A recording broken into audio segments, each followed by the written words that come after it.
नमस्कार आप सभी को, स्वागत है आपका हमारे इस प्लेटफ़ॉर्म पर। आज के इस वीडियो में हम चर्चा करेंगे उत्तर प्रदेश की नवीन योजनाओं की। उत्तर प्रदेश सरकार ने जितनी भी योजनाएँ शुरू करी हैं, उनमें से जो महत्वपूर्ण योजनाएँ हैं हम इस वीडियो में इन्हीं नवीन योजनाओं के बारे में चर्चा करेंगे, ठीक है?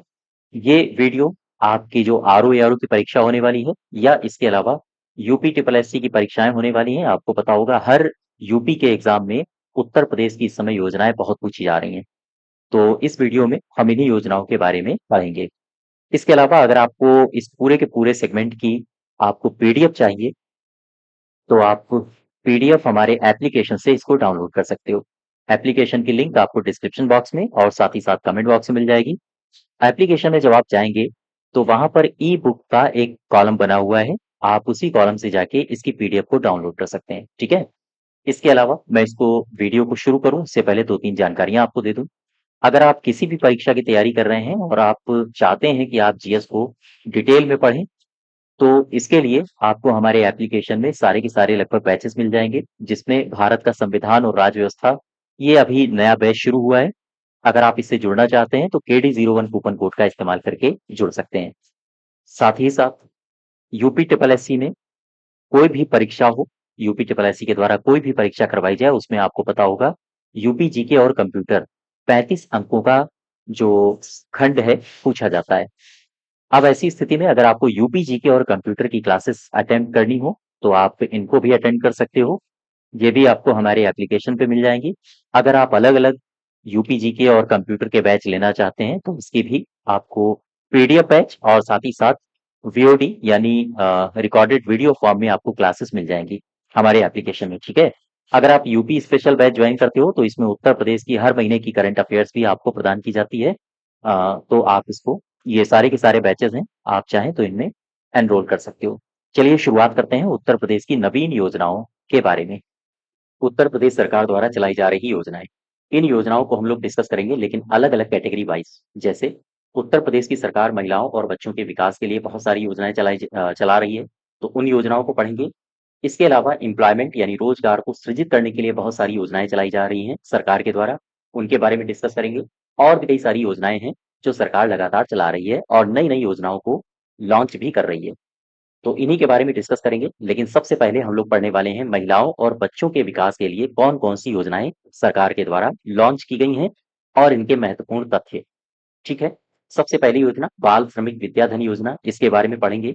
मुख्यमंत्री बाल सेवा योजना, किशोरी बालिका योजना, उत्तर प्रदेश भाग्य लक्ष्मी योजना, मिशन शक्ति अभियान, निर्भया एक पहल, कन्या सुमंगला योजना, मुख्यमंत्री सुपोषण घर योजना, नया सवेरा योजना, मुखबिर योजना, बीसी सखी योजना, निराश्रित महिला पेंशन योजना और साथ ही साथ मुख्यमंत्री सामूहिक विवाह योजना। इसके अलावा और भी कई सारी योजनाएँ हैं, जैसे कन्या विवाह सहायता योजना, उत्तर प्रदेश रानी लक्ष्मीबाई महिला सम्मान कोष, उत्तर प्रदेश महिला सामर्थ्य योजना, सबरी संकल्प योजना, मिशन महिला साथी। तो ये सारी की सारी योजनाएँ हैं जो महिलाओं और बच्चों के उत्थान के लिए सरकार के द्वारा चलाई जा रही हैं। चलिए एक-एक करके सबसे पहले हम इन्हीं योजनाओं को डिस्कस करेंगे। बाल श्रमिक विद्याधन योजना, गौर करो। सबसे पहले मुझे बताओ, कौन-सा विभाग है इसके अंतर्गत? श्रम विभाग और इसकी शुरुआत होती है 12 जून 2020 से। यहाँ मैं 1-2 बातें आपको स्पष्ट कर दूँ जो शुरुआत है, ठीक है? आम तौर पर ऐसा लगता है कि यहाँ से सवाल आयोग पूछेगा, लेकिन सवाल बहुत ज़्यादा शुरुआत से पूछे जाते नहीं हैं। तो अगर आपको किसी भी योजना की जो शुरुआती तारीख है, वो नहीं याद होती है, तो बहुत ज़्यादा भयभीत होने की आवश्यकता नहीं है। आप प्रीवियस ईयर्स पेपर्स उठा के देखिए, इक्का-दुक्का सवालों में ही उसने ईयर्स पूछे होंगे, अदरवाइज़ ईयर वो पूछता नहीं है। वो कहाँ पर फ़ोकस करता है, कोई योजना आई है, उस योजना का उद्देश्य क्या है? यहाँ पर आपको फ़ोकस करना है। कोई योजना आई है, उस योजना के अंदर जो तथ्य दिए हैं, जैसे यहाँ पर बच्चों को कितना रुपया मिलता है, बालकों को कितना रुपया मिल रहा है इस योजना के अंतर्गत, तो ऐसे तथ्यों पर आपको फ़ोकस करना है। बनस्पत इसके कि आप डेट्स को याद करना शुरू कर दो। ठीक है? आप आयोग के जो प्रीवियस ईयर्स हैं, आप उनको उठा के देखिए। अगर उसने 10 योजनाओं से संबंधित सवाल पूछे हैं, तो हो सकता है एक योजना में उसने ईयर पूछा हो। अदरवाइज़ वो उद्देश्य और तथ्यों पर ज़्यादा फ़ोकस करता है। तो आपको भी बहुत ज़्यादा भयभीत होने की आवश्यकता नहीं है कि हमें ईयर्स नहीं याद हो रहे, ठीक है? चलिए शुरुआत करते हैं। बाल श्रमिक विद्याधन योजना, इसके तथ्यों पर आपको फ़ोकस करना है। सबसे पहला तथ्य, 8 से लेकर 18 साल के बच्चे इस योजना के अंतर्गत पात्र हैं, ठीक है? याद रखिएगा। अच्छा, क्यों शुरू की गई? यानी इस योजना को क्यों शुरू किया गया? लक्ष्य क्या है इसका? आप बताओगे। जो मज़दूरी करके आजीविका चलाने वाले बच्चे थे, उनको शिक्षित करना, ये सरकार का लक्ष्य है। शुरुआत में इसको 20 जिलों में शुरू किया गया था और टारगेट किया गया था कि हर जिले से 100 बच्चों को चिन्हित किया जाएगा और फिर उनको लाभ प्रदान किया जाएगा। इस प्रकार से जो शुरुआती टारगेट था, वो 2000 बच्चों का था। एक जिले से 100 बच्चे, 20 जिलों को टारगेट किया गया, यानी कि शुरुआती जो बच्चों का टारगेट था वो था 2000 बच्चों को लाभान्वित करना। लेकिन आज ये योजना सभी जिलों में लागू है। इसके अलावा प्रत्येक महीने कितना रुपया मिलता है, आर्थिक सहायता कितनी मिलती है इस योजना के अंतर्गत? तो बालक अगर है, यानी बच्चा है, तो 1000 रुपया, और अगर बच्ची है, बालिका है, तो 1 महीने में 1200 रुपया। आपसे 1 महीने की राशि भी पूछ सकता है और 1 साल की राशि भी पूछ सकता है। तो अगर 1 महीने का 1000 है बालक के लिए, तो 12 महीने का कितना होगा? आप बताओगे 12,000। और यहाँ बालिका के लिए अगर 1 महीने का 1200 रुपया है, तो आप बताओ 12 महीने का कितना होगा? 14,400 रुपया। ठीक है? वही यहाँ पर लिखा गया है। Just wait. प्रति वर्ष बालक और बालिका को प्रति वर्ष कितनी सहायता राशि दी जा रही है? तो बालकों के लिए कितना हो जाएगा? 12,000, और बालिकाओं के लिए कितना हो जाएगा? 14,400 रुपए। बात समझ पा रहे हो? इसके अलावा एक तथ्य और आप याद रखोगे। बालक और बालिका इस योजना के अंतर्गत अगर कक्षा 8, 9, 10 की परीक्षा उत्तीर्ण कर लेते हैं, ये सवाल बहुत पूछा जाता है कि उसे फिर अतिरिक्त सहायता राशि कितनी दी जाएगी? 8, 9 और 10 अगर पास कर लेते हैं तो अतिरिक्त सहायता राशि 6,000 रुपए प्रदान की जाएगी। ठीक है? 6,000 रुपए याद रखिएगा। इसके अलावा अगर आपसे पूछे कि ये जो योजना है, बाल श्रमिक विद्याधन योजना, कितनी श्रेणियों में इसको लागू किया गया है? आप बताओगे 9 श्रेणियों में। इसके अलावा लाभार्थियों की ई ट्रैकिंग भी होगी, यानी सभी जो लाभार्थी होंगे उनका विवरण ऑनलाइन ई ट्रैकिंग सिस्टम पर अपलोड किया जाएगा। ई ट्रैकिंग सिस्टम यूनिसेफ और श्रम एवं शिक्षा विभाग के सहयोग से बनाया जाए, ऐसी योजना है सरकार की। इस योजना का लाभ लेने के लिए विद्यालय में उपस्थिति कितनी अनिवार्य है? आप बताओगे न्यूनतम 70% उपस्थिति अनिवार्य है। ये सारे के सारे फैक्ट्स आपको पता होने चाहिए। ठीक है? क्योंकि फैक्ट्स से अब आजकल आरओ-एआरओ हो या फिर यूपी ट्रिपल एससी का कोई भी परीक्षा हो, वो कथन बना रहे हैं। और फिर आपको अगर ये सारे के सारे फैक्ट्स नहीं पता होंगे, तो फिर दिक्कत हो सकती है। नेक्स्ट देखो, अगली जो योजना है, मुख्यमंत्री बाल सेवा योजना। इसकी घोषणा और शुरुआत, ये आपको पीडीएफ में मिल जाएगी। आपको पीडीएफ हमारे एप्लीकेशन में मिल जाएगी। इसकी पीडीएफ को आप वहाँ से डाउनलोड कर लीजिए। ठीक है? एप्लीकेशन का लिंक आपको कमेंट बॉक्स में और साथ ही साथ डिस्क्रिप्शन बॉक्स में दिया गया है। तो ये सारी की सारी आप चाहना तो याद कर लेना, लेकिन मैं आपसे डिस्कस करता हूँ इनके तथ्यों से संबंधित कुछ बातें, जहाँ से आपसे सवाल ज़्यादा बनाता है। मुख्यमंत्री बाल सेवा योजना, 2 कैटेगरी में इसको शुरू किया गया, कोविड और सामान्य। बाल सेवा योजना का मतलब है, इस योजना का सीधा-सा तात्पर्य है कि ऐसे बच्चे, उनको वित्तीय सहायता प्रदान की जाएगी जिन्होंने कोविड के दौरान अपने माता-पिता या दोनों को खो दिया है। खो दिया है का मतलब इनकी मृत्यु हो चुकी है, माता-पिता या फिर दोनों की। तो फिर ये लेकिन कंडीशन है, कोविड का मतलब है केवल और केवल कोविड की वजह से ही मृत्यु हुई है, ऐसे बच्चों को सहायता दी जाएगी।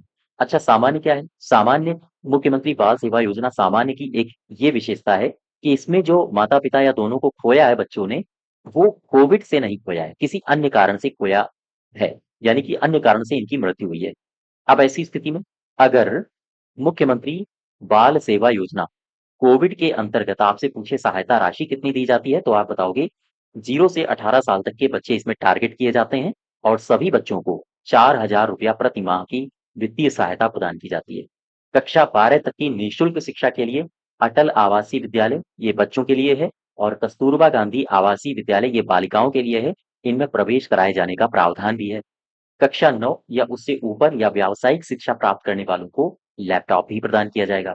अगर बालिकाओं का विवाह की बात आ जाए, तो विवाह के लिए 1,01,000 रुपए देय होगा सरकार की तरफ से। तो ये तथ्य हैं। इन तथ्यों से आप मुँह नहीं मोड़ सकते हो। याद रखिएगा सारे के सारे तथ्य। उत्तर प्रदेश मुख्यमंत्री बाल सेवा योजना, कोविड की विशेषताएँ क्या हैं? तो आपसे इस तरह से सवाल बना सकता है। ठीक है? आगे बढ़ो ज़रा। अगर इस योजना का कोई व्यक्ति लाभ लेना चाहता है, तो इस योजना के अंतर्गत जो परिवार लाभार्थी होगा, उसकी वार्षिक आय सीमा 2 लाख रुपए थी, लेकिन अब इसको बढ़ा के 3 लाख रुपए कर दिया गया है। तो ये दोनों फैक्ट्स याद रखो। पहले कितनी थी? 2 लाख रुपए, और अब वार्षिक सीमा कितनी है? 3 लाख रुपए। ठीक है? अगर इससे ज़्यादा है, तो आप इस योजना के लाभार्थी नहीं बन सकते हो। आगे बढ़ो जरा। किशोरी बालिका योजना। किशोरी बालिका योजना ये है, इसकी शुरुआत कब हुई और ये एसएजी, एसएजी क्या है? स्कीम फॉर एडोलेसेंट गर्ल, इसे सैग भी कहा जाता है। अच्छा, आगे बढ़ो जरा। इसमें कितने साल की किशोरियों को टारगेट किया जा रहा है? आप बताओगे। 11 से लेकर 14 साल की किशोरियों को इसमें शामिल किया गया है, जिनकी किसी कारण से पढ़ाई छूटी हुई है। योजना के जो पोषक घटक में बालिकाओं को बाजरा, अरहर, मोटे अनाज, देसी घी आदि दिया जाएगा, यानी पोषण से संबंधित ये योजना है। बालिकाओं को 300 दिनों का अनुपूरक संतुलित आहार उपलब्ध कराया जाएगा। नोट में एक बात याद रखना, गैर पोषक घटक के लिए बालिकाओं को औपचारिक स्कूली शिक्षा में वापस लाना और प्रशिक्षण कौशल पर बल दिया जाएगा। तो कुल मिला के इस योजना का जो मुख्य टारगेट है, वो है बालिकाओं को औपचारिक स्कूली शिक्षा में वापस लाना और कौशल प्रशिक्षण पर ध्यान देना। इसके अलावा इसके अलावा इस योजना से संबंधित एक महत्वपूर्ण बात, 8 तारीख प्रत्येक माह की आंगनवाड़ी में किशोरी बालिका दिवस यानी किशोरी दिवस के रूप में मनाया जाएगा। इस योजना के अंतर्गत प्रतिदिन ₹9.5 बालिकाओं पर खर्च होते हैं। तो खैर, ये तो सारी बातें हैं, लेकिन यहाँ पर आप ये 2 फैक्ट्स याद रखोगे। कौन-कौन से? एक तो इसके अंतर्गत कितने साल तक की किशोरियों को शामिल किया गया है और दूसरा अनुपूरक संतुलित आहार उपलब्ध कराया जाएगा, कितने दिनों का। ये 2 फैक्ट्स आपके लिए महत्वपूर्ण हैं। ठीक है?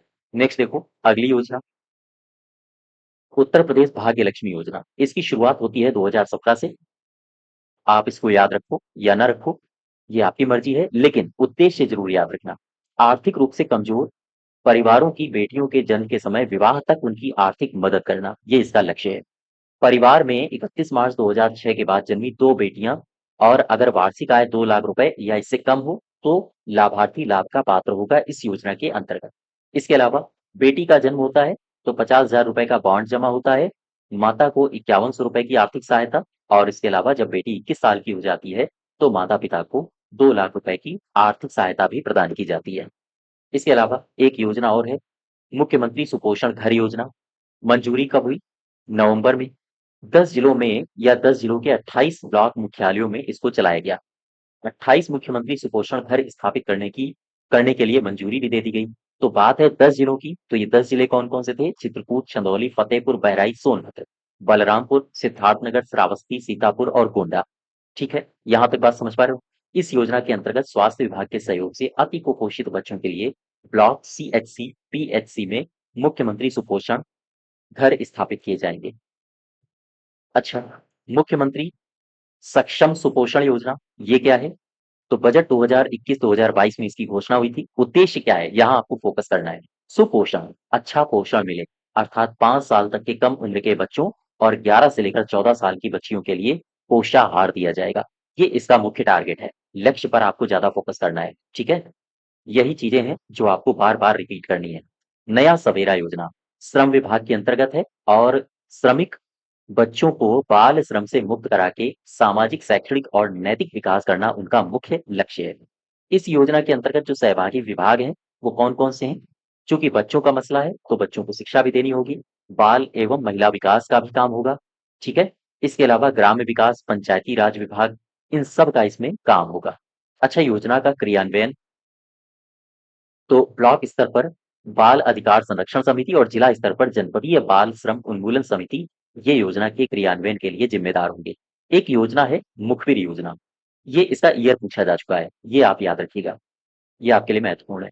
मुखबिर योजना 2017 से शुरू हुई, लखनऊ से योगी जी ने इसको शुरू किया। इसका टारगेट क्या है? लक्ष्य याद रखो। मुखबिर का मतलब सॉरी मुखबिर योजना का लक्ष्य क्या है? आप बताओगे। जो लिंगानुपात घट रहा है उसे लेवल में लाना। और लेवल में कैसे आएगा? अगर भ्रूण हत्या, जो कन्याओं की भ्रूण हत्याएं होती हैं, अगर वो रुक जाती हैं, सरकार किसी प्रकार से कन्याओं की भ्रूण हत्या को रोक लेता है, तो फिर लिंगानुपात ठीक हो सकता है, अर्थात कन्या भ्रूण हत्या को रोकना, ये इसका उद्देश्य है। और इसके साथ साथ अगर कन्या भ्रूण हत्या रुक गई, इसका मतलब है महिलाओं की आबादी बढ़ेगी, तो हमारा लिंगानुपात भी अच्छा होगा, ठीक है? तो इसका एक लक्ष्य और क्या होगा? लिंगानुपात को बेहतर बनाना। इसके अलावा प्रत्येक जिले में 3 लोगों की इस योजना के अंतर्गत टीम बनाई जाएगी। कौन-कौन से? गर्भवती महिला, सहायिका और मुखबिर। यह टीम कन्या भ्रूण हत्या वाले अस्पतालों का पता लगाएगी। ये देखेगी टीम कि कहाँ पर कन्या भ्रूण हत्याएँ जैसी आपराधिक घटनाएँ कौन-कौन से अस्पतालों में हो रही हैं। अब ऐसी स्थिति में ये 3 लोग क्या करेंगे? एक बनेगी गर्भवती महिला, एक तरह से ये नाटक करेंगे, खेल करेंगे।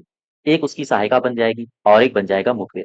ठीक, अब ये तीनों जाएंगे अस्पताल वगैरह और फिर वहां एबॉर्शन कराने की बात करेंगे। और जैसे ही अस्पताल वाले मान जाएंगे, मुखबिर तुरंत दौड़ के जाएगा प्रशासन के पास, भैया यहाँ तो ये होता है।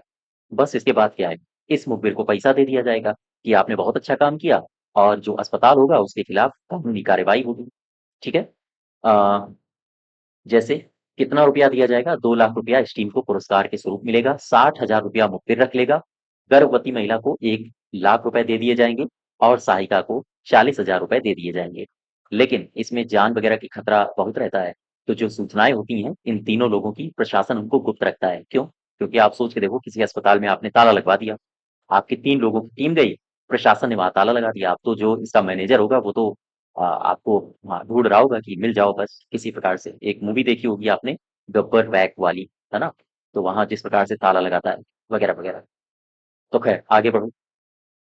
बीसी सखी योजना, शुरुआत होती है 2020 में। बैंकिंग करेस्पॉन्डेंट मतलब है बीसी का।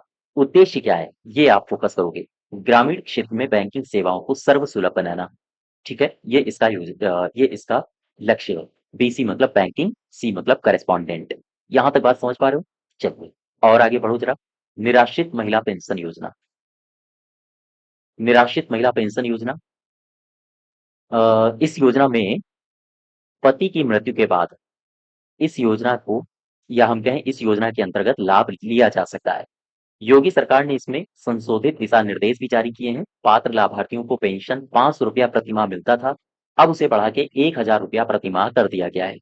ये जो भुगतान आएगा 1,000 रुपए का, ये प्रति माह किया गया है ना, तो 1 साल में कितना आएगा? 12 महीने में आएगा 12,000 रुपए। ठीक। अब ये 12,000 कितने तिमाही में मिलेगा आपको? 4 तिमाही में। 3 माह की तिमाही होगी, तो 3 3 6 3 9 3 12, 12 महीने हो गए। हर एक तिमाही में 3,000 रुपया आपको भेज दिए जाएंगे, यानी कि निराश्रित महिला पेंशन योजना की जो लाभार्थी होगी महिला, उसके अकाउंट में भेज दिए जाएंगे। ठीक है। तो इसमें 2 फैक्ट्स हैं, एक तो इसका उद्देश्य याद रखना और दूसरा इसके अंतर्गत मिलने वाली राशि, इसको याद रखना। अच्छा, अगर कोई व्यक्ति इस योजना के लिए लाभ लेना चाहता है, कोई महिला लाभ लेना चाहती है, तो उसे कौन-कौन सी पात्रता धारण करनी होगी? यूपी की निवासी हो वो, पति की मृत्यु हो चुकी हो, 18 साल की हो चुकी हो, पति की वार्षिक आय 2 लाख सॉरी, परिवार की जो वार्षिक आय है 2 लाख रुपए से ज़्यादा ना हो। तो ये सारे के सारे फैक्ट्स हैं, आप याद रखिए। अब आगे बढ़ो जरा। मुख्यमंत्री सामूहिक विवाह योजना, 2017 से इसको शुरू किया गया। ठीक है। ऐसे परिवार जो निर्धनतम जीवन यापन को व्यतीत करते हैं, इस परिवार की कन्या, विधवा, परित्यक्ता, तलाकशुदा विवाह जो करने योग्य हैं, उनका विवाह करवाएगी सरकार। तो विवाहोत्सवों में होने वाले अनावश्यक अपव्यय से रोकना सरकार का ये मुख्य लक्ष्य है। क्यों? क्योंकि अगर हर व्यक्ति अलग-अलग अपने-अपने आधार पर विवाह करेगा तो बहुत सारा अपव्यय होता है, अन्न की बर्बादी होती है, इसके अलावा प्रदूषण भी बहुत होता है। अब ऐसी स्थिति में सरकार कहती है कि 10-10 जोड़े का एक ग्रुप बना लो और हम आपका विवाह करवा देंगे और साथ ही साथ कुछ रुपया भी देंगे। ठीक है? यहाँ तक बात समझ पा रहे हो? तो इसी लक्ष्य को साधते हुए, यानी पर्यावरण की क्षति ना हो और अनावश्यक अपव्यय ना हो, इसी लक्ष्य को साधते हुए सरकार ने इस योजना को शुरू किया है। पात्रता क्या है? यूपी के निवासी हों, अभिभावक, आय 2 लाख रुपए, परिवार की वार्षिक आय 2 लाख रुपए हो या उससे कम हो, वर 21 साल का हो, वधु 18 साल की हो, तो इसमें जो राशि मिलती है अब ये बदल दी गई है। ठीक है? ये राशि अब बदल दी जा चुकी है, 1 लाख रुपए की राशि मिलती है, याद रखिए। कम से कम 10 जोड़ों का होना अनिवार्य है सामूहिक विवाह की व्यवस्था में। यहाँ तक बात समझ पा रहे हो आप? इसमें जो फेर-बदल हुआ है, इसके बारे में थोड़ी-सी जानकारी और ले लो। ये जो 51,000 है, अब 1 लाख रुपए हो गया है, ठीक है? और जो कन्या के खाते में पहले 35,000 जाते थे, अब 60,000 रुपए कन्या के खाते में जाएँगे। इसके अलावा जो उपहार सामग्री प्रदान की जाती थी, पहले 1,000 रुपए की, अब इसमें क्या जोड़ा गया है? अब दरअसल इसमें जोड़ा गया है जस्ट वेट, इसमें ये सॉरी 1,000 नहीं, यहाँ पर होना चाहिए 10,000 रुपए, ठीक है? और जो ये 10,000 रुपए हैं, अब इसको बढ़ा के 15,000 और बढ़ा दिए गए हैं, यानी कि 25,000 रुपए कर दिए गए हैं। तो कुल मिला के इसमें पुरस्कार राशि 1 लाख रुपए, कन्या के सीधे खाते में अब 60,000 जाएँगे। ये भी सवाल आपसे पूछा जा चुका है प्रीवियस ईयर्स में, तो इसको भी याद रखिएगा। उपहार सामग्री, अब 25,000 रुपए की उपहार सामग्री प्रदान की जाएगी। तो याद रखो, ये जो सामूहिक विवाह सहायता योजना है, इसमें 1 लाख रुपए दिए जाएंगे टोटल। 60,000 रुपया कन्या के खाते में और 25,000 रुपए उपहार सामग्री के लिए निर्धारित किए गए हैं। आगे बढ़ते हैं। कन्या विवाह सहायता योजना, लाभार्थी कौन होगा इस योजना का? भवन और अन्य संनिर्माण प्रक्रियाओं में पंजीकृत व्यक्ति। अच्छा, जो लाभार्थी होगा, इसे आर्थिक लाभ प्रदान किया जाएगा या हम कहें आर्थिक सहायता प्रदान किया जाएगा। तो कितनी पुत्रियों को, जो विवाह योग्य श्रमिक की पुत्रियां हैं, उन पुत्रियों को आर्थिक सहायता प्रदान की जाएगी। ठीक है, श्रमिकों की विवाह योग्य पुत्रियां दो, महिला जो निर्माण श्रमिक है उसे भी सहायता प्रदान की जाएगी। इसमें एक खास बात यह है कि अगर पुत्री लाभ लेना चाहती या कोई व्यक्ति लाभ लेना चाहता है, तो उसकी पुत्री 18 साल की होनी चाहिए और जिससे विवाह हो रहा है वो पुरुष 21 साल का होना चाहिए। अब यहाँ पर जो राशि दी जाती है वो राशि आप याद रखना। स्वजाति विवाह की स्थिति में 55,000 रुपए और अंतर जाति विवाह की स्थिति में 61,000 रुपए प्रदान किए जाएंगे। कम से कम 11 जोड़ों का होना आवश्यक है। बाकी सारी बातें आप चाहना तो याद रखना, अदरवाइज ये मैंने एक्स्ट्रा फैक्ट्स के रूप में लिख दी है। ठीक है, तो कुल मिला के यही दोनों बातें आपके लिए महत्वपूर्ण है, यहीं से सवाल पूछा जाएगा। दे आर्थिक लाभ, अगर आपसे पूछे स्वजाति विवाह की स्थिति में, आप बताओगे 55,000 और अंतर जातीय विवाह की स्थिति में आप बताओगे 61,000 रुपए प्रदान किए जाते हैं। चलिए अब और आगे बढ़ते हैं। उत्तर प्रदेश रानी लक्ष्मीबाई महिला सम्मान कोष। उत्तर प्रदेश रानी लक्ष्मीबाई महिला सम्मान कोष, मुझे बताओ ये जो महिला सम्मान कोष है ये किसके लिए है? तो जघन्य हिंसा की अपराध या हम कहें जघन्य हिंसा की जो शिकार हुई महिलाएं हैं उनको मदद करने के लिए इस योजना को शुरू किया गया है। इसके लिए एक नियमावली बनाई गई है 2015 की। ठीक है, और उत्तर प्रदेश रानी लक्ष्मीबाई महिला सम्मान कोष नियमावली 2015। तो लक्ष्य क्या है इस योजना का? सीधा सा लक्ष्य है जघन्य हिंसा की शिकार हुई महिलाओं को मदद करने के लिए ये योजना है।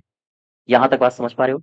इसके अलावा महिलाओं पर हिंसा, बच्चे बच्चियों पर हिंसा, जैसे बलात्कार हो गया, दहेज से मृत्यु हो गई, तेजाब, सामूहिक बलात्कार, प्रवेशक लैंगिक लैंगिक प्रहार या फिर अश्लील प्रयोजनों के लिए बच्चों का इस्तेमाल, इस प्रकार के अगर हिंसा में कोई लिप्त है तो उसे सहायता राशि प्रदान की जाएगी। इसके अलावा महिला और बाल सम्मान कोष के अंतर्गत क्षतिपूर्ति जो दी जाती है वो 1 लाख रुपए से 10 लाख रुपए तक दी जाती है। 3% कोष आरक्षित किया जाएगा महिलाओं और बालिकाओं के आर्थिक सशक्तिकरण के लिए। और किन क्षेत्रों में ये कोष निर्धारित किया जाएगा या आरक्षित किया जाएगा? आप बताओगे सामाजिक, आर्थिक और शैक्षिक क्षेत्रों में। ठीक है, अगली योजना देखो। नेक्स्ट योजना है उत्तर प्रदेश महिला सामर्थ्य योजना। इसकी शुरुआत कब हुई इसको आप याद रखो, लेकिन इसके टारगेट को जरूर याद रखना। इसका उद्देश्य क्या है? उत्तर प्रदेश में महिला सामर्थ्य योजना का उद्देश्य राज्य ग्रामीण आजीविका मिशन के अंतर्गत महिला दुग्ध उत्पादकों के सहायता समूहों की आय में वृद्धि करना। 5 मिल्क प्रोड्यूसर कंपनियों की स्थापना का लक्ष्य किया गया था। कि कहाँ-कहाँ ये प्रोड्यूसर कंपनियां बनेंगी? रायबरेली, गोरखपुर, बरेली, प्रयागराज और लखनऊ। ठीक है, तो उत्तर प्रदेश महिला सामर्थ्य योजना से आप लक्ष्य को जरूर याद रखिए। बात समझ पा रहे हो? आगे बढ़ो जरा। सबरी संकल्प योजना, इसका भी टारगेट याद रखना। कई बार एग्जाम में पूछा है, 2 से 3 बार ये सवाल रिपीट हो चुका है।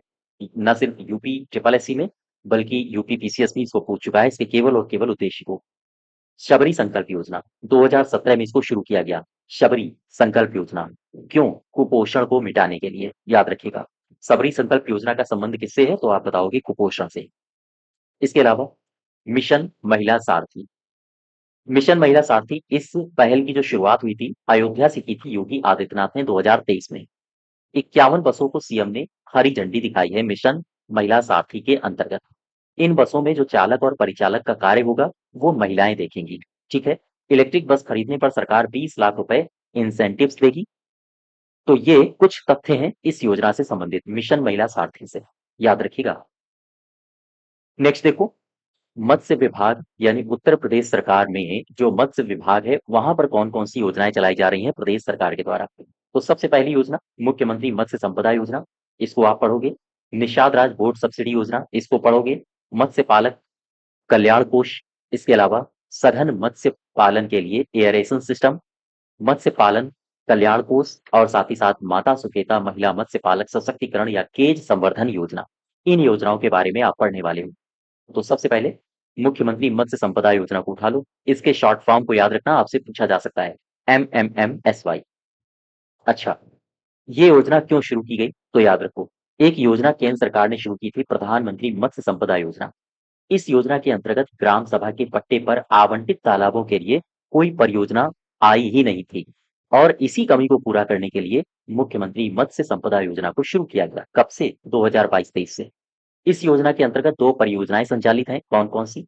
पट्टे के तालाब में मत्स्य पालन के लिए प्रथम वर्ष निवेश, जिसकी इकाई लागत 4 लाख रुपए प्रति हेक्टेयर निर्धारित की गई है और सरकार की तरफ से 40% अनुमान का वादा किया गया है। वहीं जो दूसरी योजना है, मत्स्य बीज बैंक की स्थापना, इकाई लागत 4 लाख रुपए प्रति हेक्टेयर निर्धारित की गई है और अनुदान 40% सरकार ने लक्ष्य किया है। ठीक है, आगे बढ़ो जरा। इस योजना के अंतर्गत और 2-3 महत्वपूर्ण तथ्य हैं, उनको पढ़ लो।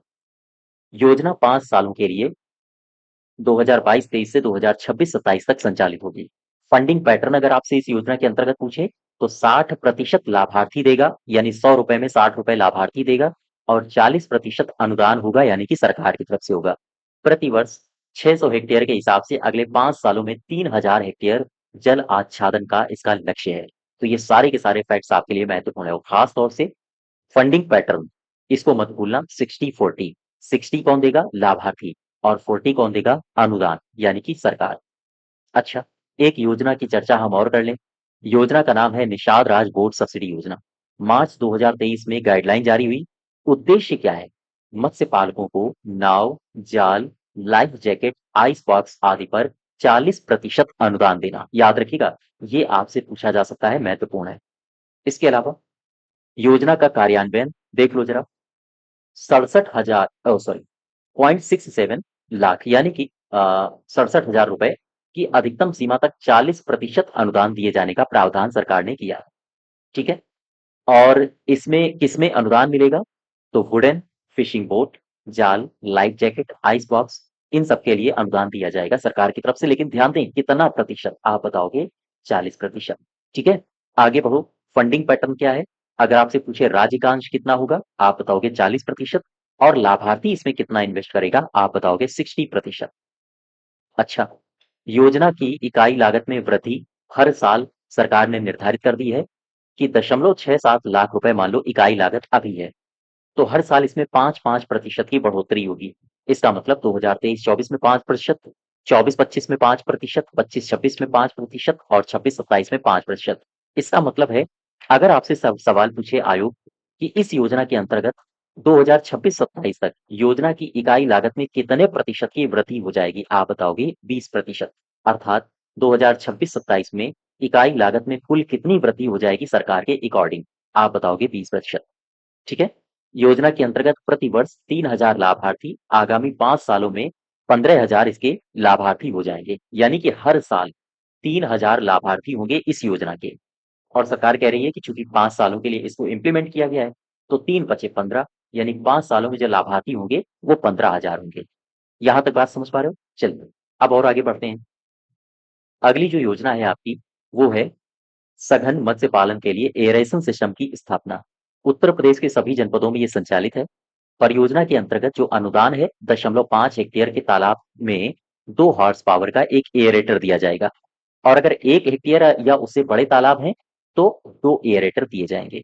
योजना का क्रियान्वयन कब से हुआ है? 2024-25। आप ये फैक्ट्स याद रखिएगा। ठीक है, बजाय इसके कि आप क्रियान्वयन पर फोकस करो। अनुदान, ये फोकस, ये दो दो पॉइंट्स दिए हैं, आप यहाँ पर फोकस करिए, इन्हीं को रिवाइज करिए। अच्छा, और आगे बढ़ो। मत्स्य पालक कल्याण कोष। इस कल्याण कोष के अंतर्गत आओ देखो 3-4 बातें समझ लेते हैं। किसके लिए है? तो आप बताओगे मत्स्य पालकों के लिए है। इसका उद्देश्य क्या है? मत्स्य पालकों के कल्याण और विकास संबंधी कार्यक्रमों के लिए वित्तीय सहायता उपलब्ध करना।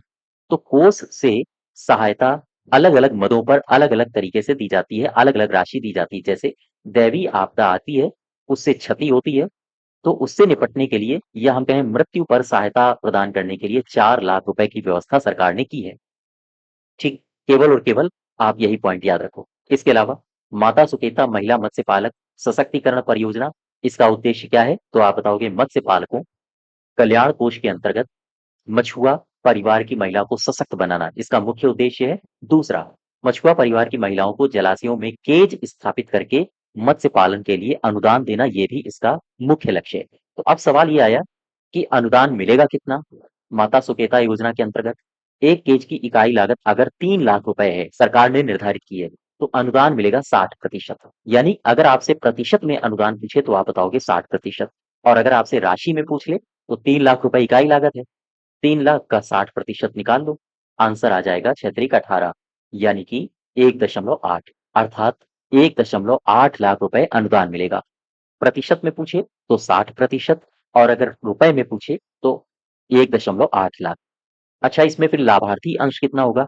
60 अनुदान मिल गया तो लाभार्थी होगा 40%, अर्थात 3 लाख का 40 निकालो जरा।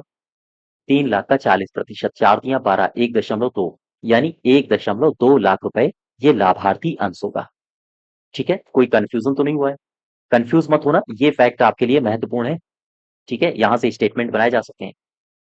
इसके अलावा लक्ष्य क्या है? माता सुकेता योजना के अंतर्गत 250 केज को स्थापित करना, 60% की दर से अनुदान मिलेगा, और इस प्रकार से टोटल हो जाएंगे 450 लाख रुपए अनुदान के हो जाएंगे टोटल। तो कितना अनुदान मिल रहा है? आप बताओगे 60%। तो ये तो मैंने आपसे डिस्कस कर ली कुछ महिलाओं से संबंधित महत्वपूर्ण योजनाएं जो उत्तर प्रदेश सरकार द्वारा चलाई जा रही हैं। अब हम डिस्कस करेंगे उत्तर प्रदेश सरकार द्वारा चलाई जा रही रोजगार संबंधी योजनाओं के बारे में, जैसे मुख्यमंत्री अभ्युदय योजना, आत्मनिर्भर उत्तर प्रदेश रोजगार अभियान कार्यक्रम, ऑनलाइन स्वरोजगार संगम कार्यक्रम, युवाओं के लिए इंटर्नशिप योजना, मुख्यमंत्री युवा स्वराज अभियान, कौशल सतरंग योजना, मुख्यमंत्री रोजगार छतरी योजना, कौशल सतरंग युवा हब और अप्रेंटिसशिप योजना, विश्वकर्मा श्रम सम्मान योजना, इसके बारे में भी हम डिस्कस करेंगे। इसके अलावा जैसे एक जनपद एक उत्पाद योजना, एक जनपद एक उत्पाद विपणन प्रोत्साहन योजना, उत्तर प्रदेश कौशल विकास मिशन योजना, मुख्यमंत्री शिक्षुता प्रोत्साहन योजना, उत्तर प्रदेश कामगार श्रमिक आयोग, बाबा साहब अम्बेडकर रोजगार प्रोत्साहन योजना, पंडित दीनदयाल उपाध्याय ग्रामोद्योग रोजगार योजना, और बुनकरों के लिए सब्सिडी योजना। ठीक है, इन योजनाओं को डिस्कस करेंगे। चलिए शुरुआत करते हैं मुख्यमंत्री अभ्युदय योजना से। इसका टारगेट याद रखना, ये आपके लिए महत्वपूर्ण है, 2 से 3 परीक्षाओं में ये सवाल पूछा जा चुका है। फरवरी 2021 से शुरुआत हुई, आपके ऊपर है याद रखो या ना रखो। उद्देश्य लेकिन जरूर याद रखना, ये आपके लिए महत्वपूर्ण है। क्यों इसको शुरू किया गया? युवाओं को प्रतियोगी परीक्षाओं की निःशुल्क कोचिंग प्रदान करना इसका मुख्य लक्ष्य है। इसके अंतर्गत जो परीक्षाएं होती हैं उनकी निःशुल्क कोचिंग और बेहतर मार्गदर्शन इसमें दिया जाता है। अब सवाल यह है कि किसकी कोचिंग इसमें प्रदान की जाएगी? तो हर कम्पिटेटिव एग्जाम की, जैसे यूपीएससी, यूपीपीसीएस, एनटीए द्वारा आयोजित जैसे जेईई, नीट, एनडीए, सीडीएस भर्ती, और इसके अलावा पंजीकृत जो छात्र होंगे उनको निःशुल्क टैबलेट, लैपटॉप, ये सारे के सारे मिलेंगे। और ये जो योजना है प्रदेश के सभी 75 जनपदों में ये संचालित है। अगली योजना है आत्मनिर्भर उत्तर प्रदेश रोजगार अभियान। आत्मनिर्भर उत्तर प्रदेश रोजगार अभियान, अगर हम आपसे पूछें कि ये जो योजना है इसे किस योजना के अंतर्गत शुरू किया गया, आप बताओगे गरीब कल्याण रोजगार अभियान के अंतर्गत इसे शुरू किया गया था। ठीक है, और इसका टारगेट क्या है, उद्देश्य क्या है? तो ऐसे विस्थापित श्रमिक को रोजगार देना, यानी ऐसे जो विस्थापित श्रमिक हैं उनको रोजगार देना जो कोविड-19 महामारी के कारण वापस आए थे अपने राज्यों से। ठीक है, अन्य राज्यों से अपने राज्य में वापस आए हैं, तो उनके लिए रोजगार को बढ़ावा देना या रोजगार का सृजन करना ये सरकार का दायित्व है, और इस योजना को शुरू किया गया था गरीब कल्याण रोजगार योजना के अंतर्गत। तो ये सवाल भी आपसे एग्जाम में पूछा जा चुका है और ये भी आपके लिए महत्वपूर्ण है। आगे बढ़ो जरा। ऑनलाइन स्वरोजगार संगम, उत्तर प्रदेश सरकार ने इसको शुरू किया है 2020 से। युवाओं के लिए इंटर्नशिप योजना, इसका उद्देश्य क्या है? कक्षा 10वीं 12वीं और स्नातक के छात्रों को इस योजना के अंतर्गत उचित प्रशिक्षण देना और कुछ स्टाइपेंड के रूप में उन्हें धनराशि देना। क्या धनराशि मिल रही है? प्रति माह वित्तीय सहायता प्रदान की जाएगी 2500, जिसमें राज्य सरकार का 1000 और केंद्र सरकार का 1500 रुपया शामिल है। इसके अलावा मुख्यमंत्री युवा स्वरोजगार योजना, इसका उद्देश्य है राज्य के जो शिक्षित हैं, शिक्षित युवा हैं, लेकिन वो बेरोजगार हैं। गौर करना, ऐसे युवा जो उत्तर प्रदेश के हैं लेकिन वो शिक्षित हैं, दुर्भाग्यवश वो बेरोजगार हैं, ऐसे युवाओं को स्वरोजगार के अवसर प्रदान करना, स्वरोजगार के अवसर प्रदान करना, ध्यान रखिएगा। ठीक है, इस योजना के 2 क्षेत्र हैं। कौन-कौन से? ये आप याद रखो, ये फैक्ट्स आपसे पूछे जा सकते हैं। ये 3 के तीनों फैक्ट्स आपके लिए महत्वपूर्ण हैं। औद्योगिक क्षेत्र और सेवा क्षेत्र। अगर आपसे पूछे कि औद्योगिक क्षेत्र के लिए अधिकतम राशि ये कितनी निर्धारित है, आप बताओगे 25 लाख रुपए। और सेवा क्षेत्र के लिए अधिकतम जो ऋण है, ऋण राशि वो कितनी निर्धारित है? वो है 10 लाख रुपए। यानी सेवा क्षेत्र के लिए 10 लाख रुपए का ऋण और औद्योगिक क्षेत्र के लिए 25 लाख रुपए का ऋण प्रदान किया जाएगा और इन दोनों ही क्षेत्रों के लिए जो मार्जिन मनी ऋण राशि है, वो 25% होगी। 25 लाख का 25% निकाल दो, ये मार्जिन मनी होगी उद्योग क्षेत्र के लिए और सेवा क्षेत्र के लिए 10 लाख का 25% निकाल दो, तो ये हो जाएगा सेवा क्षेत्र के लिए मार्जिन मनी। यहाँ तक बात समझ पा रहे हो आप? अच्छा, इस योजना के लिए अगर कोई लाभार्थी बनना चाहता है या कोई व्यक्ति वो लाभ लेना चाहता है, तो उसे ये शर्तें पूरी करनी होंगी। उसे उत्तर प्रदेश का निवासी होना होगा, उम्र 18 से लेकर 40 साल होनी होगी, बहुत आपके लिए महत्वपूर्ण है। यही इस प्रकार के फैक्ट्स पूछे जाते हैं। न्यूनतम योग्यता कम से कम हाई स्कूल पास किया हो और बैंक में डिफॉल्टर ना हो। याद रखिएगा ये सारे के सारे आपसे पूछे जा सकते हैं कथन। ठीक है? और आगे बढ़ो जरा। कौशल सतरंग योजना, इसको पढ़ लेते हैं। कौशल सतरंग योजना किसने शुरू किया है? तो हमारे उत्तर प्रदेश के मुख्यमंत्री जी ने शुरू किया है। हर वर्ष इसमें अपडेशन आती रहती है। 2020, 2021 हर वर्ष इसमें ये अपडेट होता रहता है। ठीक है? योजना।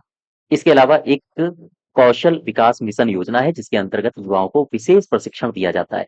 युवाओं को स्वरोजगार, स्वावलंबी बनाना, इस योजना के स्वावलंबी बनाने के लिए इस योजना के अंतर्गत 7 ऐसी उप योजनाओं को शुरू किया गया है। कौन-कौन सी 7 योजनाओं को इसमें डाला गया है? ये योजनाएं हैं सीएम युवा हब योजना, सीएम अप्रेंटिसशिप प्रमोशन योजना, जिला कौशल विकास योजना, तहसील स्तर पर कौशल पखवाड़ा योजना, कौशल विकास की ट्रेनिंग जैसे आईआईटी कानपुर, आईआईएम लखनऊ युवाओं को प्रशिक्षित करेंगी। आरपीएल यानी रिकॉग्निशन ऑफ प्रायर लर्निंग यानी परंपरागत उद्योगों से जुड़े कारीगरों का प्रमाणीकरण किया जाएगा और साथ ही साथ 3 प्लेसमेंट एजेंसी के साथ एमओयू करके युवाओं को बेहतर रोजगार दिलाया जाएगा। इस सरकार की योजनाएं हैं। ठीक है? नेक्स्ट योजना देखो, नवीन रोजगार छतरी योजना। 2020 से इसकी शुरुआत होती है। उद्देश्य है अनुसूचित जाति के गरीब लोगों को आर्थिक मदद देकर उन्हें स्वावलंबी बनाना। याद रखिएगा, नवीन रोजगार छतरी योजना अनुसूचित जाति के गरीब लोगों को आर्थिक मदद देकर उन्हें स्वावलंबी बनाना। इस योजना के तहत 3484 लाभार्थियों के खाते में 17.42 लाख हस्तांतरित किए गए हैं। हालांकि ये शुरुआती दौर है, अब ये डेटा आपके लिए महत्वपूर्ण नहीं है। ठीक है? इसका केवल और केवल आप उद्देश्य याद रखोगे। क्लियर है बात? अच्छा, इस योजना के तहत अगर बैंकों को निर्देश ये दिया गया है कि कम से कम 2 एससी एसटी और महिला लाभार्थियों को ऋण उपलब्ध कराए। अब इसमें आओ जरा, ये आपके लिए महत्वपूर्ण है विश्वकर्मा श्रम सम्मान योजना। ठीक, विश्वकर्मा श्रम सम्मान योजना का उद्देश्य क्या है? पारंपरिक जो कारीगर हैं जैसे बढ़ई, दर्जी, नाई, सुनार, लोहार, राजमिस्त्री या फिर हस्तशिल्पी या और भी कई सारे कारीगर, इनके जीवन स्तर को बेहतर बनाना इस योजना का लक्ष्य है। कौशल वृद्धि के लिए 6 दिवसीय प्रशिक्षण दिया जाएगा इसमें, उन्नत किस्म की टूल किट का वितरण किया जाएगा और साथ ही साथ इसमें आर्थिक सहायता भी प्रदान की जाएगी। इसके अलावा अगर इस योजना का कोई व्यक्ति लाभ लेना चाहता है तो उसकी उम्र 18 साल हो जानी चाहिए, उत्तर प्रदेश का वो निवासी हो, शैक्षिक योग्यता अनिवार्य नहीं है कोई इसमें, पारंपरिक कारीगरी से वो जुड़ा हुआ होना चाहिए। ये सारे के सारे आपके पास तथ्य दिमाग में होने चाहिए क्योंकि यहाँ से सवाल बनाए जा सकते हैं। इसके अलावा अगली जो योजना है उत्तर प्रदेश कौशल विकास मिशन, याद रखिएगा इसकी स्थापना, केवल आपको यही याद रखना है, महत्वपूर्ण है। मुख्यमंत्री शिक्षुता प्रोत्साहन योजना, इसका उद्देश्य क्या है? तो युवाओं को उद्योगों और एमएसएमई इकाइयों में ऑन जॉब प्रशिक्षण प्रदान करते हुए उन्हें निश्चित अवधि के लिए रोजगार से जोड़ना, ये इसका लक्ष्य है। इसमें कितना भत्ता दिया जाता है, कितना राज्यांश है, कितना केंद्रांश है, यानी राज्य का अंश कितना है, केंद्र का अंश कितना है, ये भी आप याद रखिए। ठीक है? इसके अलावा मुख्यमंत्री शिक्षुता प्रोत्साहन योजना, उच्च शिक्षा के लिए ये योजना है। तो अगस्त 2023 में इसको मंजूरी प्रदान की गई। ये हायर एजुकेशन के लिए है। सभी स्नातक युवाओं को जोड़ने की इसमें योजना बनाई गई है। अभी तक यांत्रिकी, तकनीकी क्षेत्र में डिप्लोमा, डिग्री धारकों को इसका लाभ मिलता था। ठीक है? और मानदेय कितना निर्धारित किया गया है? 9,000 रुपए और 10 लाख युवा इससे लाभान्वित होंगे। अगली जो योजना है या हम कहें अगला जो आयोग है, उत्तर प्रदेश कामगार श्रमिक आयोग। याद रखो ये सवाल आपसे यूपी पीसीएस आयोग पूछ चुका है। 16 जून 2020 को इसका गठन होता है। उद्देश्य क्या है? निजी और सरकारी क्षेत्र में जो स्थानीय स्तर पर रोजगार है, उस रोजगार को उपलब्ध कराया जाना, ये इसका लक्ष्य है। श्रमिक और कामगारों को उनकी कार्यक्षमता और कौशल के आधार पर रोजगार उपलब्ध कराया जाएगा। इसके अलावा इस आयोग के अध्यक्ष कौन होंगे? मुख्यमंत्री या फिर उनके द्वारा नामित कोई मंत्री। ठीक है, ये फैक्ट आप याद रखें, ये आपके लिए महत्वपूर्ण है। आयोग के अध्यक्ष कौन होंगे? इसके अलावा श्रम योजना जो मंत्री होंगे वो इसके संयोजक होंगे और आयोग के राज्य स्तर बोर्ड की अध्यक्षता औद्योगिक विकास आयुक्त साहब करेंगे। ठीक है, अब आ जाओ पंडित दीनदयाल उपाध्याय ग्रामोद्योग रोजगार योजना के अंतर्गत इसका उद्देश्य क्या है? देखो, उद्देश्य सीधा-सीधा ऐसे याद रखा करो कि ग्राम उद्योग योजना, रोजगार, तो रोजगार के लिए योजना है और रोजगार कहाँ मिल रहा है? ग्रामोद्योग, यानी ग्रामीण क्षेत्र में बढ़ती बेरोजगारी का समाधान करना इस योजना का मुख्य लक्ष्य है। ग्रामीण शिक्षित बेरोजगार युवाओं को शहर की ओर पलायन करने से रोकना, ये भी इसका मुख्य लक्ष्य है। क्यों? क्योंकि गाँव में अगर रोजगार हो जाएगा, उद्योग आ जाएँगे, तो फिर ये जो गाँव का पलायन है, गाँव की जवानी जो शहर की ओर भागती है, ये पलायन रुक जाएगा। इसके अलावा गाँव में ही अधिक से अधिक रोजगार उपलब्ध कराना, ये भी सरकार का मुख्य लक्ष्य है। ठीक है? इस योजना के अंतर्गत स्थापित इकाइयों को अधिकतम 13% ब्याज उपादान लाभ प्रदान किया जाएगा और ये 3 सालों तक सुविधाएँ प्रदान की जाएँगी। क्लियर है बातें? तो ये कुछ तथ्य हैं जो आप याद रखोगे और मुख्य तौर पर ये जो उद्देश्य हैं, यहाँ पर आपको मुख्य फ़ोकस करना है। यही आपके लिए महत्वपूर्ण भाग हैं। यहीं से स्टेटमेंट्स बनाए जाते हैं। आपको 2018-19 याद हो रहा है, नहीं हो रहा है, बहुत ज़्यादा तनाव मत लेना। ठीक है? अगली जो योजना है, एक जनपद एक उत्पाद योजना और इसे ओडीओपी भी कहा जाता है। याद रखिएगा, वन डिस्ट्रिक्ट वन प्रोडक्ट। इसकी शुरुआत कब हुई? ये डेट आपसे कई बार एग्ज़ाम में पूछी आ चुकी है, 24 जनवरी 2018 को। और ये जो योजना है मूलतः जापानी व्यवसाय विकास अवधारणा पर डिपेंड है और इसे 1979 में प्रमुखता मिली थी। तो कहाँ की ये अवधारणा है? जापानी व्यवसाय विकास। इसका उद्देश्य क्या है? प्रदेश में सूक्ष्म कुटीर उद्योगों को बढ़ावा देना, राज्य के जिलों के परंपरागत उद्योगों को विकसित करना, ये इसका मुख्य उद्देश्य है। इसके अलावा योजना का जो संचालन है वो एक विभाग कर रहा है जिसका नाम है एमएसएमई विभाग यानी सूक्ष्म लघु मध्यम उद्यम निर्यात प्रोत्साहन विभाग। ठीक है, इतने तथ्य आप याद रखोगे।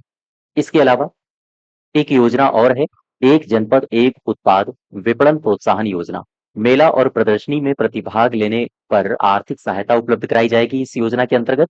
जैसे प्रदेश में अगर आयोजित होता है तो उसके लिए अगर कोई मेला या प्रदर्शनी प्रदेश में आयोजित होता है तो उसके लिए आप सामान अगर लेके इधर से उधर जाते हो तो फिर आपको सहायता उपलब्ध कराई जाती है। अगर कोई मेला प्रदेश से बाहर लग रहा है जैसे तमिलनाडु में या फिर मध्य प्रदेश में, तो ऐसी स्थिति में भी अगर कोई व्यापारी अपना सामान बेचना चाहता है तो भाड़े में उसको पैसा इन्वेस्ट करना पड़ता है। अब ऐसी स्थिति में कोई सपोज़ करो व्यापारी है, अगर वो भाड़े में पैसा इन्वेस्ट करेगा तो वो मेले से कमाएगा क्या? तो इस स्थिति में कुछ सहायता प्रदान की जाती है सरकार के द्वारा। विदेश में भी अगर कोई आयोजन होता है और वहाँ भी अगर प्रदर्शनी लगाने की बात आती है, तो उसमें भी कुछ सहायता राशि प्रदान करती है सरकार। ई-कॉमर्स के माध्यम से व्यवसाय शुरू करने में भी आर्थिक सहायता प्रदान किया जाता है। जैसे अब यहाँ पर आओ ज़रा, कुछ महत्वपूर्ण बातें दी गई हैं।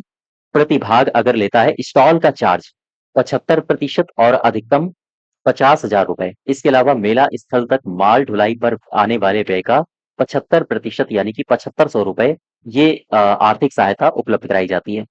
इसके अलावा एक जनपद एक उत्पाद योजना अभी आपने पढ़ा था, तो उस जनपद के चिन्हित उत्पाद कौन-कौन से हैं? जैसे अमरोहा का वाद्य यंत्र ढोलक है, अमेठी का मूंज उत्पाद है, अलीगढ़ के ताले हार्डवेयर, बहराइच का गेहूं डंठल हस्तशिल्प ये यहाँ का चिन्हित उत्पाद है।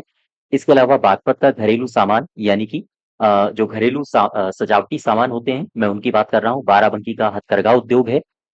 इसके अलावा अम्बेडकर नगर वस्त्र उत्पाद है तो इसकी पीडीएफ आपको प्रदान कर दी जाएगी। तो ये सारे के सारे आपको ओडीओपी पता होने चाहिए क्योंकि यहाँ से आयोग कूट बना के सवाल पूछता है। जैसे फिरोजाबाद एक तरफ डिस्ट्रिक्ट लिख देता है और दूसरी तरफ इनके ओडीओपी यानी कि चिन्हित उत्पाद लिख देता है।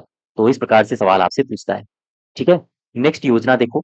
अगली जो योजनाएँ हैं वो हम डिस्कस करेंगे कृषि के क्षेत्र में उत्तर प्रदेश सरकार ने कौन-कौन सी योजनाएँ शुरू करी हैं और चला रही है। इनमें से कुछ योजनाएँ हैं जो हम लोग डिस्कस करने वाले हैं जैसे मुख्यमंत्री किसान सर्व बीमा योजना, किसान कल्याण मिशन, सामूहिक मिनी ग्रीन ट्यूबवेल योजना, आत्मनिर्भर कृषि समन्वित योजना, मुख्यमंत्री कृषक दुर्घटना कल्याण योजना, मुख्यमंत्री निराश्रित बेसहारा गोवंश सहभागिता योजना, द मिलियंस फार्मर स्कूल, त्वरित मक्का विकास कार्यक्रम, ये भी उत्तर प्रदेश सरकार द्वारा चलाई जा रही योजना है।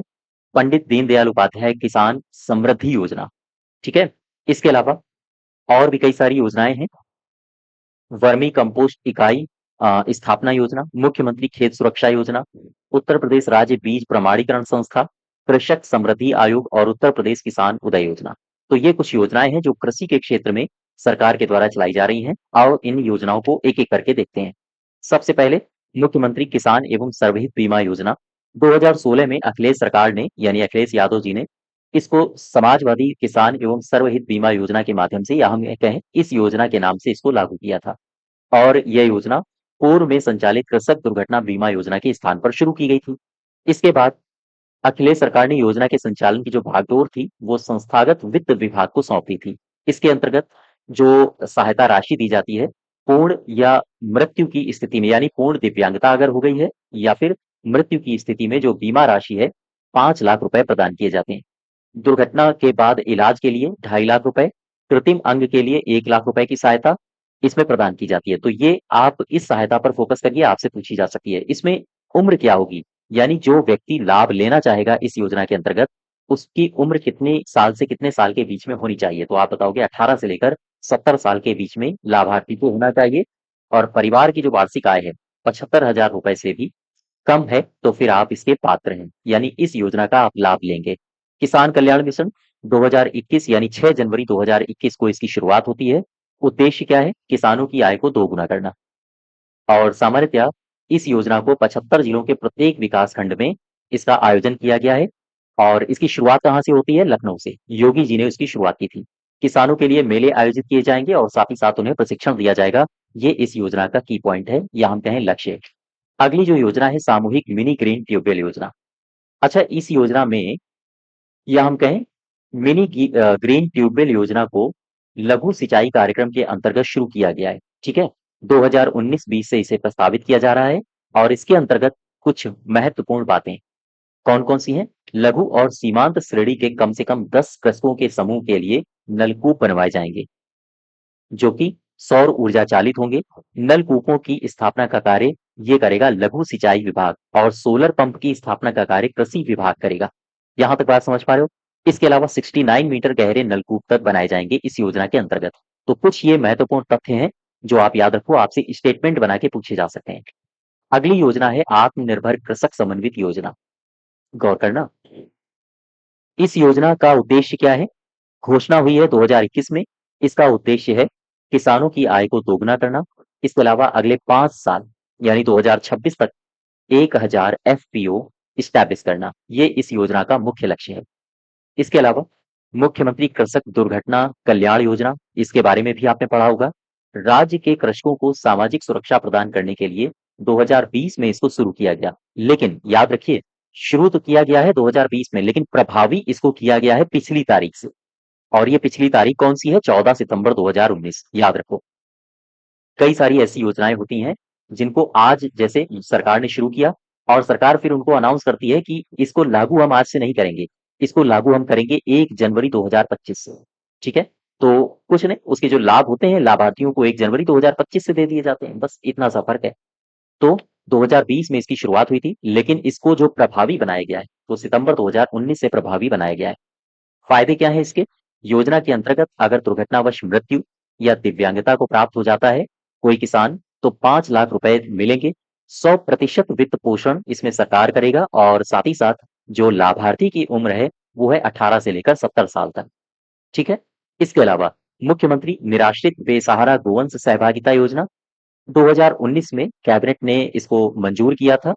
और निराश्रित बेसहारा गोवंश को इच्छुक कृषकों, यानी ऐसे कृषक जो इच्छुक हैं, पशुपालक जो इच्छुक हैं, जो लेना चाहते हैं, उनके सुपुर्द किया जाएगा। 30 रुपए प्रति गोवंश प्रतिदिन का इसमें व्यय आएगा। 2023 से ये प्रभावी हुआ है। 50 रुपए प्रति गोवंश प्रतिदिन इसका जो खर्चा है उसे कर दिया गया है। 10 पशु या इससे ज्यादा पालें, ये कंडीशन लगाई गई है।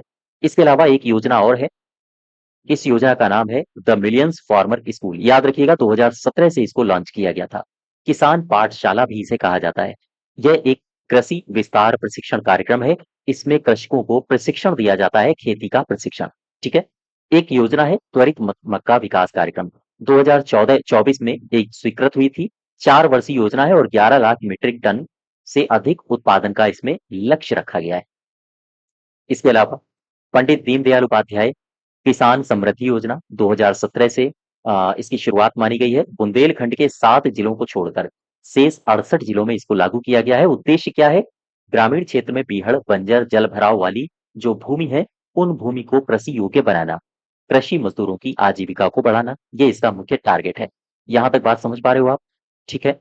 इसके अलावा एक योजना और आप याद रखोगे, वर्मी कंपोस्ट इकाई स्थापना योजना 2017 में इसको मंजूरी प्रदान की गई थी। उद्देश्य याद रखना, क्या है उद्देश्य? भूमि की उर्वरता को बढ़ाए रखना, अधिकतम उत्पादकता प्राप्त करना, उर्वरकों के दुष्प्रभाव से बचना, और प्रति इकाई पर सरकार 75% अनुदान सीधे कृषकों को प्रदान करती है। एक योजना है 2023 में इसकी घोषणा हुई थी, मुख्यमंत्री खेत सुरक्षा योजना। ये जो मुख्यमंत्री खेत सुरक्षा योजना है, इसमें फसलों को आवारा जानवरों से बचाया जाता है। याद रखिएगा, 12 वोल्ट की इसमें करंट प्रवाहित होती है। जैसे ये है खेत, और इस खेत के चारों ओर क्या कर दिया जाएगा? सोलर बाड़ लगाई दी जाएगी। अब ऐसी स्थिति में कोई किसान अगर यहाँ पर आता है, सॉरी कोई किसान कह रहा हूँ, कोई अगर जानवर यहाँ पर आता है और ये जैसे ही इस बाड़ से टकराएगा या टच करेगा, तुरंत इसको 16 वोल्ट का झटका लगेगा और ये यहाँ से भाग जाएगा। तो इससे होगा क्या? ये जो पशु है, इसको भी बहुत ज्यादा हानि नहीं हुई है। आमतौर पर आपने देखा होगा कटीले तार जो लगाए जाते हैं, उससे पशुओं के कहीं पैर कट जाते हैं तो उनको हानि होती है। ठीक है। अब ऐसी स्थिति में थोड़ा सा झटका लगा, पशु भाग गया, और इससे जो फसल है, उस फसल की भी सुरक्षा हो गई। तो लघु सीमांत किसानों को प्रति हेक्टेयर 60% अनुदान दिया जाएगा। रुपए में पूछे तो 1.43 लाख। आगे देखो, एक संस्था है, इस संस्था के बारे में आप तैयार रहिएगा, आपसे पूछा जा सकता है। उत्तर प्रदेश राज्य बीज प्रमाणीकरण संस्था 1976 में इसको इस्टेब्लिश किया जाता है, और ये भारतीय बीज अधिनियम 1966 के अंतर्गत कार्यरत है, या हम कहें काम करती है। इसके अलावा इस संस्था ने बीजों के प्रमाणीकरण का काम कब शुरू किया था? आप बताओगे 1977 में। राज्य कृषि प्रबंधन संस्थान, ये कहाँ पर है? लखनऊ में है। स्थापना हुई है 1949-50 में, याद रखिए। और 2011 से यह संस्थान कृषि यंत्रों की टेस्टिंग और प्रशिक्षण का कार्य कर रहा है। तो कुछ किसानी खेती से संबंधित महत्वपूर्ण बातें हैं जो आप याद रखो। कृषक समृद्धि आयोग की स्थापना कब होती है? 2017 में। 2022 तक कहा गया है कि किसानों को दोगुनी आय कर देनी है इस लक्ष्य के अंतर्गत, यानी 5 साल में। सीएम इसके अध्यक्ष होंगे इस आयोग के। ये आपके लिए महत्वपूर्ण पॉइंट है, आप याद रखोगे। और उपाध्यक्ष कौन होगा? ये होंगे कृषि मंत्री। ठीक है। और आगे बढ़ो जरा। उत्तर प्रदेश किसान उदय योजना, इसके बारे में भी देख लो। शुरुआत कब से होती है? 2017-18 से। उद्देश्य किसानों को ऊर्जा कुशल पंप सेट दिए जाएंगे, इससे किसान समय पर सिंचाई कार्य कर सकेगा। और इसके अलावा 2020 तक का इसमें टारगेट सेट किया गया था। 2017 में चूंकि योजना शुरू करी गई थी, तो 2022 तक का इसमें टारगेट सेट किया गया था कि 10 लाख किसानों को एनर्जी एफिशिएंसी पंप सेट उपलब्ध कराना, ये इसका लक्ष्य था। तो खैर, अब लक्ष्य आपके लिए पुराना हो गया है, लेकिन उद्देश्य आप अभी भी याद रखोगे।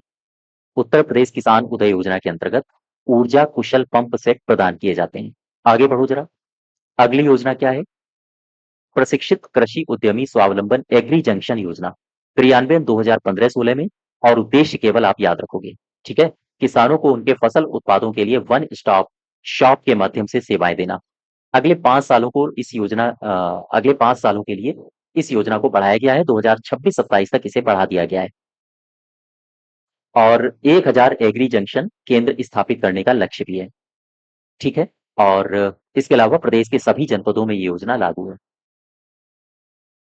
और आगे देखो जरा, इसमें कौन कौन सी सुविधाएं प्रदान की जा रही है। जैसे 7.5% की दर पर ब्याज अनुदान की व्यवस्था की गई है, और लाभार्थियों को इसके अंतर्गत निःशुल्क प्रशिक्षण दिया जाएगा। आयु अगर आपसे पूछे तो 40 साल, याद रखिएगा। ऋण सीमा 5 लाख रुपए, और मार्जिन मनी 17%। बस इतनी सी बातें हैं जो आप याद रखोगे। बाकी एक्स्ट्रा फैक्ट्स के रूप में मैंने लिख दी हैं, तो आप पीडीएफ को डाउनलोड करके वहां से पढ़ लीजिए। उत्तर प्रदेश सरकार द्वारा चलाई जा रही कुछ अन्य क्षेत्र की योजनाएं भी हैं, जैसे प्रकाश है तो विकास है योजना। 2017 में इसको शुरू किया गया था अटल बिहारी वाजपेयी जी के जन्मदिन पर, यानी कि 25 दिसंबर को। उद्देश्य क्या है? जो निर्धनतम परिवार हैं, उन्हें निःशुल्क बिजली कनेक्शन उपलब्ध कराना। मथुरा के 2 गांवों से इसकी शुरुआत हुई थी, लोहबान और कोशाणा। इसके अलावा एक योजना और है, वंदन योजना। इसके बारे में भी आप पढ़ लीजिए। स्वीकृत हुआ था 2023 से। उद्देश्य क्या है? उद्देश्य पर फोकस करना है आपको। मेनली शहरी जो निकाय हैं, निकायों में स्थित सांस्कृतिक, पौराणिक और ऐतिहासिक एवं धार्मिक स्थलों के विकास करना। ठीक है। प्रत्येक वर्ष 2-2 स्थलों का चयन किया जाएगा और जिलाधिकारी की अध्यक्षता में एक कमेटी बनेगी। यही कमेटी स्थलों का चयन करेगी। मिशन परिवार विकास 2017 से शुरू होता है बलरामपुर से और 57 जिलों में शुरुआत में इसको प्रारंभ किया गया था। ठीक है। इसके बाद फिर 2022-23 से सारे के सारे जिलों में इसको शुरू कर दिया गया और इसके अंतर्गत कई सारी प्रोत्साहन परक योजनाएं चलाई जाती हैं। जैसे नई पहल, इसमें क्या होता है, नवविवाहित जो जोड़े होते हैं उनको परिवार नियोजन की किट प्रदान की जाती है। सास बहू सम्मेलन, सारथी सम्मेलन जैसे आ, योजनाएं इसमें इसके अंतर्गत चलाई जा रही हैं। इसका लक्ष्य क्या है इस योजना का?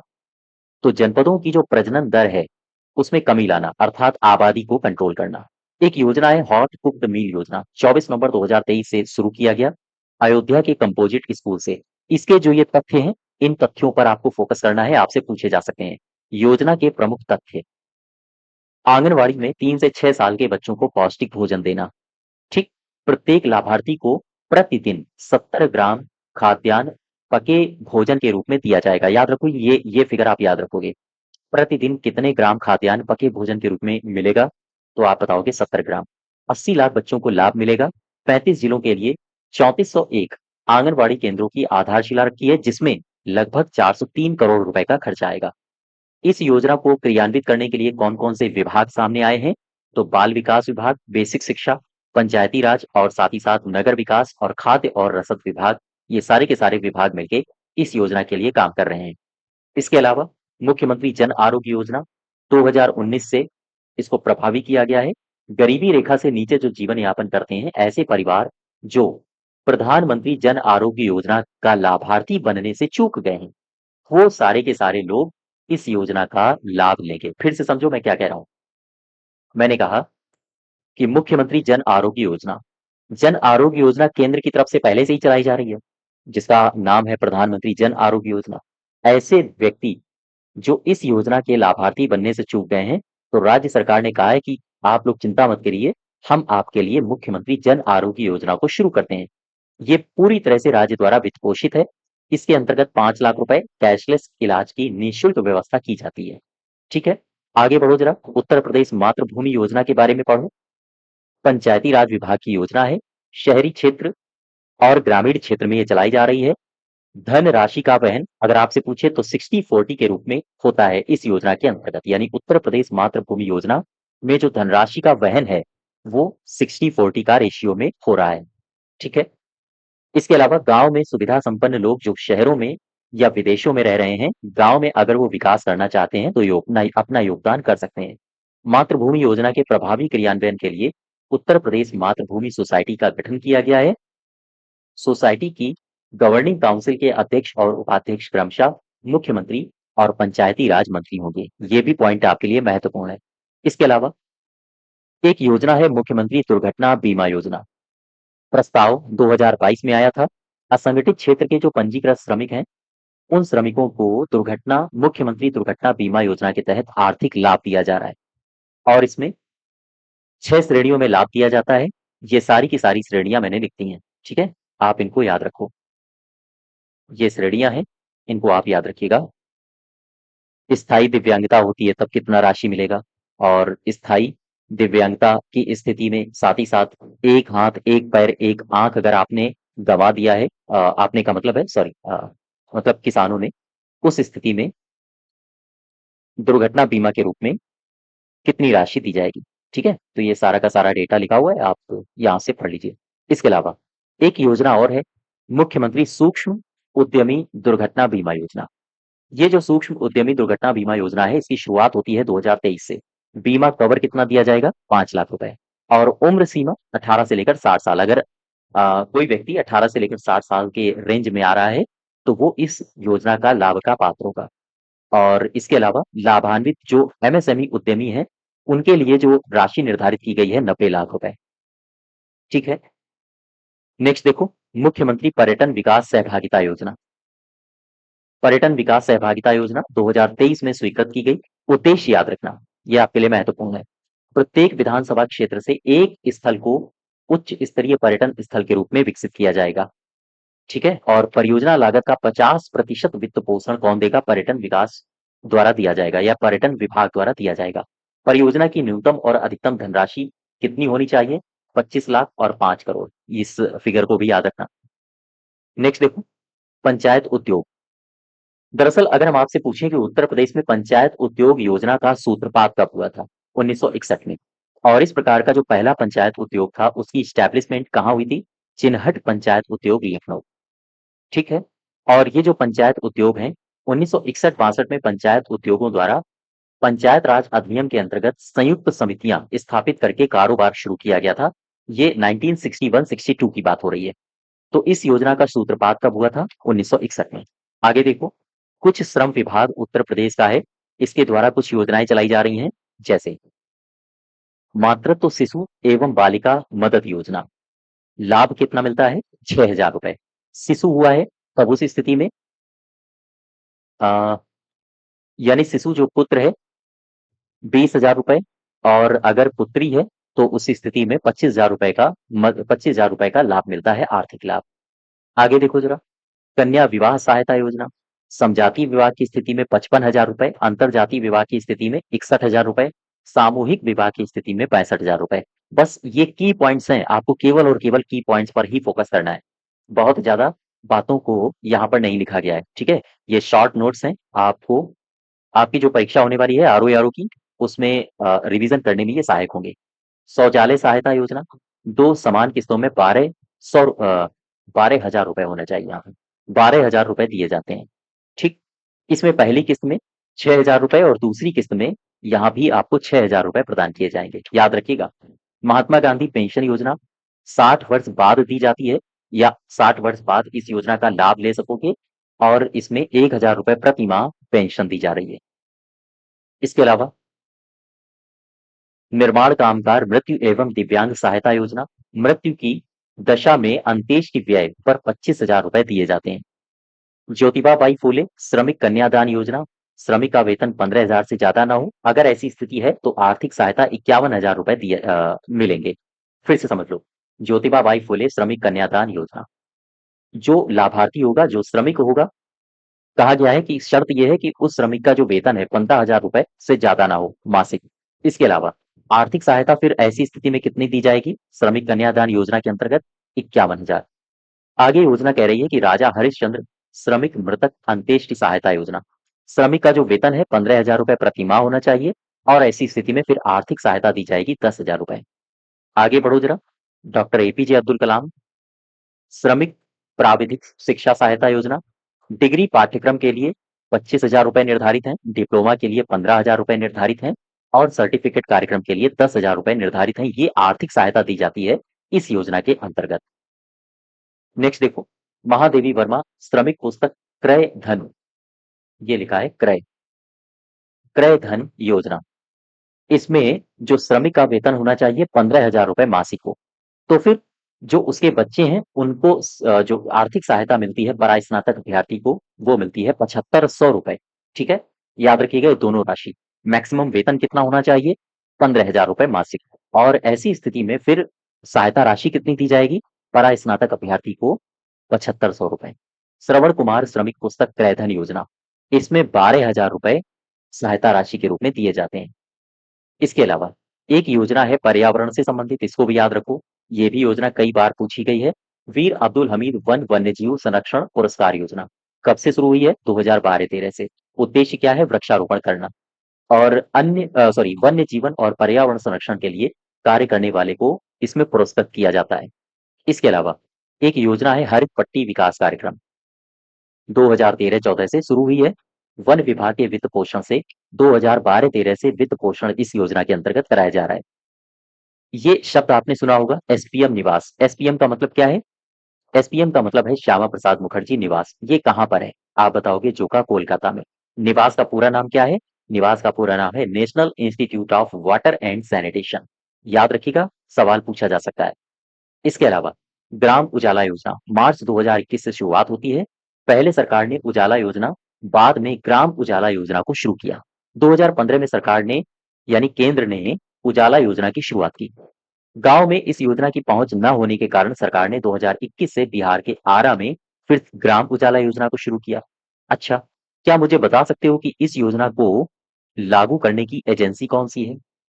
तो आप बताओगे CESL, convergence energy services limited. Ujala का पूरा नाम क्या है? Unnat Jyoti by affordable LEDs for all. ठीक है। उत्तर प्रदेश में इस कार्यक्रम को वाराणसी से शुरू किया गया है। स्वामित्व योजना, स्वामित्व योजना के बारे में 2-3 बातें याद रखो। सबसे पहले तो इसका पूरा नाम आपको पता हो तो आप बताओगे सर्वे ऑफ विलेजेस, आबादी and mapping with improvised technology in village areas. क्या उद्देश्य है इसका? पंचायती राज मंत्रालय, राज्य के राजस्व विभाग, भारतीय सर्वेक्षण विभाग, इनके सबके सहयोग से ड्रोन तकनीकी का प्रयोग करते हुए ग्रामीण आबादी के आवासीय अधिकार अभिलेख तैयार करना इसका मुख्य लक्ष्य है। लॉन्च कब किया गया? 24 अप्रैल 2020 को पायलट फेज में। और इसका नोडल जो मंत्रालय है वो है पंचायती राज मंत्रालय। पहले चरण में इसको 9 राज्यों से शुरू किया गया था। ये राज्य हैं, इनको याद रखो। ठीक है। इसके अलावा जो इसका दूसरा चरण है वो अप्रैल 2021 से लेकर मार्च 2024 तक इसको शुरू किया गया है। एक योजना और है, आओ इसके बारे में भी पढ़ लें। योजना का नाम है अटल बिहारी वाजपेयी पावर लूम विद्युत फ्लैट रेट योजना। सबसे पहले मुझे बताओ लागू कब से हुई है? 1 अप्रैल 2023 से। उद्देश्य है पावर लूम यानी कि 5 किलोवाट तक विद्युत कनेक्शन से बुनकरों को बिजली बिल पर फ्लैट रेट की सुविधा देना। ये टारगेट आप याद रखना। नोट में 2-3 बातें याद रखो। पावर लूम कनेक्शन धारक अगर शहर में है तो आधे हॉर्स पावर पर 400 रुपए, 1 हॉर्स पावर पर 800 रुपए। अगर पावर लूम कनेक्शन धारक गांव में है तो आधे हॉर्स पावर पर 300 रुपए, 1 हॉर्स पावर पर 600 रुपए देय होगा। ठीक है। नेक्स्ट, हैंडलूम पर 80% और पावर लूम पर 60% सब्सिडी देय होगी। इंपॉर्टेंट है, याद रखिएगा, यानी सब्सिडी मिलेगी। 5 किलोवाट से अधिक भार वाले कनेक्शन धारकों को 700 रुपए प्रति हॉर्स पावर की दर से सब्सिडी प्रदान की जाएगी और प्रति माह सब्सिडी 9100 रुपए। तो ये कुछ महत्वपूर्ण फैक्ट्स हैं जो आपसे पूछे जाते हैं या पूछे जा सकते हैं आरओ की परीक्षा या फिर किसी अन्य परीक्षा में। ठीक है। तो ये कुछ योजनाएं हैं जो उत्तर प्रदेश सरकार द्वारा प्रदेश में चलाई जा रही हैं। इसकी पीडीएफ के लिए मैं एक बार फिर आपको बता दूं, आप अगर पीडीएफ इसकी डाउनलोड करना चाहते हैं तो आप हमारे एप्लीकेशन में जाके यानी केडी क्लासेस एप्लीकेशन में जाके, जिसकी लिंक आपको डिस्क्रिप्शन बॉक्स में और साथ ही साथ कमेंट बॉक्स में मिल जाएगी, और यहीं पर आप ई बुक्स या ई पीडीएफ में जाके इसकी पीडीएफ को डाउनलोड कर सकते हो। ठीक है। धन्यवाद।